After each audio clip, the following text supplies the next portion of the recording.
ನೀವೆಲ್ಲ ಸಾಮಾನ್ಯವಾಗಿ ಪ್ಲೇಟ್ ಹಬ್ಬ ಹರಿದಿನಗಳಲ್ಲಿ ಬಾಳೆ ಎಲೆ ಇಲ್ಲ ಮುತ್ತುಗದೆಲೆ ಅಥವಾ ಅಡಿಕೆ ಪಟ್ಟಿಯಲ್ಲಿ ಬಡಿಸುವ ಊಟವನ್ನ ತಿಂದಿರ್ತೇವೆ ಅಲ್ವಾ. ಬಟ್ ಇಲ್ಲಿ ಹಳೆ ನ್ಯೂಸ್ ಪೇಪರ್ ಮೇಲೆ ಆಹಾರವನ್ನ ಬಡಿಸಲಾಗಿದೆ. ಅದು ಸರ್ಕಾರದ ಬಿಸಿ ಊಟ ಅನ್ನೋದೇ ಅಚ್ಚರಿ. ಈ ವಿಷಯದ ಸಂಪೂರ್ಣ ಮಾಹಿತಿ ನೀಡ್ತೀನಿ ನಾನು ಆದರ್ಶಿನಿ.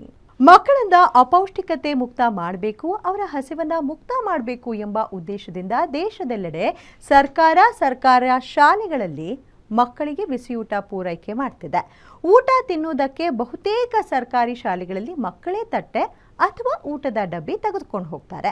ಆದರೆ ಮಧ್ಯಪ್ರದೇಶದ ಶಿಯೋಪುರ ಜಿಲ್ಲೆಯ ವಿಜಯಪುರ ಬ್ಲಾಕ್ನ ಹುಲ್ಪುರ್ ಗ್ರಾಮದ ಶಾಲೆಯಲ್ಲಿ ಮಧ್ಯಾಹ್ನದ ಬಿಸಿಯೂಟವನ್ನ ಹಳೆ ನ್ಯೂಸ್ ಪೇಪರ್ ಮೇಲೆ ಬಡಿಸಿದ ಅಮಾನವೀಯ ಘಟನೆ ನಡೆದಿದೆ. ಇದು ಮಕ್ಕಳ ಪೋಷಕರ ನಿರ್ಲಕ್ಷ್ಯವೋ ಅಥವಾ ಶಿಕ್ಷಕರ ಹಾಗೂ ಶಾಲಾ ಸಿಬ್ಬಂದಿ ವರ್ಗದ ನಿರ್ಲಕ್ಷ್ಯವೋ ಗೊತ್ತಿಲ್ಲ.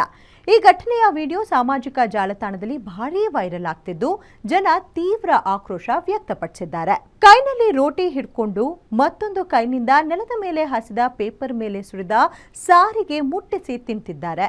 ಕೆಲ ಮಕ್ಕಳು ಕೈಯಲ್ಲಿ ಸಣ್ಣದಾದ ಪೇಪರ್ ಬೌಲ್ಗಳನ್ನು ಹಿಡ್ಕೊಂಡಿದ್ದಾರೆ. ಮಕ್ಕಳನ್ನ ಕೂರಿಸಿರುವ ಸ್ಥಳ ಕೂಡ ತುಂಬಾ ಕೆಟ್ಟದಾಗಿದ್ದು ಅಲ್ಲೇ ಪಕ್ಕದಲ್ಲಿ ಕಸ ಕಡ್ಡಿ ಪೇಪರ್ ತುಂಡುಗಳು ಬಿದ್ದಿವೆ. ಮಕ್ಕಳು ಕೊಕ್ಕರೆ ಕಾಲಿನಲ್ಲಿ ಗೋಡೆ ಪಕ್ಕ ಸಾಲಾಗಿ ಕುಳಿತು ಆಹಾರವನ್ನ ಸೇವಿಸುವ ದೃಶ್ಯ ಮನ ಕಲಕುವಂತಿದೆ.